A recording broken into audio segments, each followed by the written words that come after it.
Hello दोस्तों, मैं आपका डेयरी फार्मर दोस्त मधुसूदन हाजिर है फिर से नई और सही जानकारी के साथ। आज का जो टॉपिक है कि डेयरी फार्म में जब गाय जनती हैं यानी गाय बच्चा देती है तो उसके तुरंत बाद हमें क्या देना चाहिए, और जब वह मिल्किंग में आ जाती हैं यानी कि सही से मिल्क बनना शुरू हो जाता है लगभग 2 से 3 दिन के बाद में, तो उसका जो मिल्क का है प्रोडक्शन किस प्रकार से हम बढ़ाएं और क्या उसे खुराक दें ताकि वह अपने प्रॉपर मिल्क पे आ सके। तो बने रहिएगा वीडियो के अंत तक ताकि मिल सके आपको सही और नई जानकारी। तो जानते हैं जब गाय बच्चा दे देती हैं तो गाय को तुरंत बाद हमें जो है इन्वोलन या जो रिप्लेंटा आपको स्क्रीन पर दिख रहा होगा, यदि आपके लोकल में इन्वोलन मिल जाए तो इन्वोलन जो साइरप हैं लगभग 500 ml का आप उसे 250 ml दे सकते हैं, जिससे कि जो जेर हैं वह गिरने में काफ़ी आसानी होगी। और 250 ml जब जेर ना गिरे लगभग 3 से 4 घंटे तक, तो आप 250 ml और दे सकते हैं। तो यह लगभग 2 से 3 दिन तक लगभग लगातार देने से 100 ml पर डे आप लगातार 3 से 4 दिन तक दे सकते हैं, जिसे होता ये है कि उसके बच्चादानी की सही से सफाई हो जाती है और कहीं ना कहीं गाय के जो अगले समय में गर्मी में आने में समस्या नहीं होती है और उसके जो प्रेगनेंसी कंसीव करने के लिए भी समस्या नहीं होती है। तो आप पशुओं को जो इन्वोलन है वह साइरप पिला सकते हैं जन्म के तुरंत बाद। यदि पशु का इन्वोलन नहीं पिलाते हैं आप, तो आप कहीं ना कहीं रिप्लेंटा भी उसे दे सकते हैं। दोनों समान काम करती हैं। रिप्लेंटा भी पशु को जेर गिराने का काम करती हैं।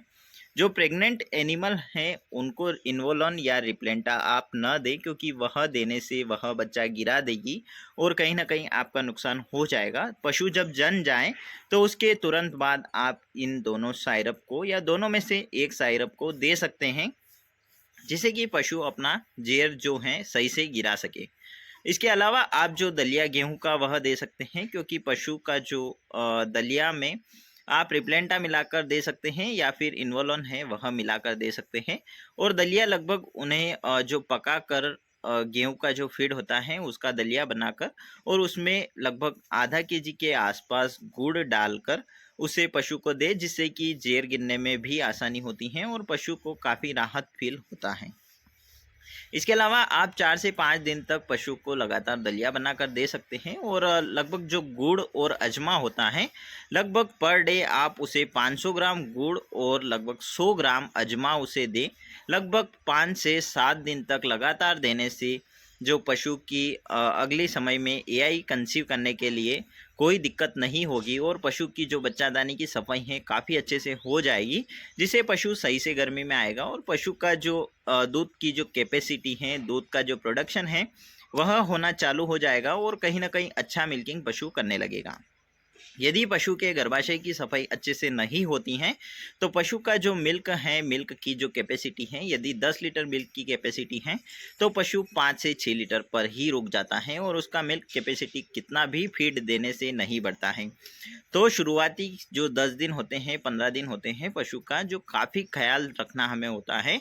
लगभग 7 से 10 दिन तक आप उसे 500 ग्राम गुड़ और 100 ग्राम अजमा लगातार दें, जिससे कि अन्य किसी भी मेडिसिन को देने की आवश्यकता नहीं होगी। यदि कोई समस्या नहीं है पशु में तो आप गुड़ और अजमा उसे लगातार देते रहें, जिससे कि पशु काफ़ी बेहतर फील करेगा और काफ़ी रिलीफ फील करेगा और कहीं ना कहीं उसके जो बच्चादानी की सफाई है काफ़ी अच्छे से हो जाएगी और जो मिल्क का प्रोडक्शन है वो अच्छे से होना चालू हो जाएगा। यदि आप ये नहीं देते हैं तो काफ़ी समस्या आती हैं हमें मिल्क के प्रोडक्शन के लिए पशु के। तो आप यह ट्रीटमेंट ज़रूर करें और हर पशु को दें, गाय हो या भैंस हो, आप लगातार 7 से 10 दिन तक उसे गुड़ और अजमा दें। आप 5 से 6 दिन तक दलिया बनाकर भी दे सकते हैं, परंतु यदि आप दलिया बनाकर नहीं देना चाहते हैं तो पशु का जो शुरुआती जब वह जनती है तो लगभग उस दिन या उस समय, दोनों समय आप उसे दलिया बनाकर दें। उसके अलावा जब एक दिन बीत जाए तो पशु को थोड़ा सा फीड दे गलाकर या पकाकर भी दे दे सकते हैं आप। तो थोड़ा सा फीड उसे दें, लगभग आधे से 1 केजी के आसपास। उसके बाद में धीरे धीरे कर कर आप फीड बढ़ाएं। ऐसा नहीं कि दूध का प्रोडक्शन लेने के लिए आप जल्दी से जल्दी उसका फीड बढ़ा दें, जिससे कि पशु काफ़ी बेचैनी फील करेगा और पशु लगभग ज़्यादा फीड एक साथ खिलाने से लगभग 10 से 12 दिन तक पशु सुस्त रहेगा और कहीं न कहीं फीड नहीं खाएगा। इसीलिए आप जो फीड हैं धीरे-धीरे पशु का बढ़ाएँ ताकि वह धीरे-धीरे अपने दूध का प्रोडक्शन बढ़ा सके और पूरी कैपेसिटी में दूध का प्रोडक्शन बढ़ा दें। उसके अलावा जो कैल्शियम है, मिनरल्स हैं, आप पशु का जब 15 दिन जनने को हो जाएँ तो फिर आप उसका कैल्शियम चालू कर दें। और कहीं न कहीं कई बार होता ये है कि आप कैल्शियम शुरुआत से लगभग 4 से 5 दिन बाद ही शुरू कर सकते हैं, जिससे कि उसमें कैल्शियम की कमी नहीं होगी और कहीं न कहीं पशु काफ़ी अच्छा मिल्क का प्रोडक्शन करेगा। उसके अलावा जो कामधेनु आपको स्क्रीन पर दिख रही हैं, कामधेनु साइरप भी आप पिला सकते हैं।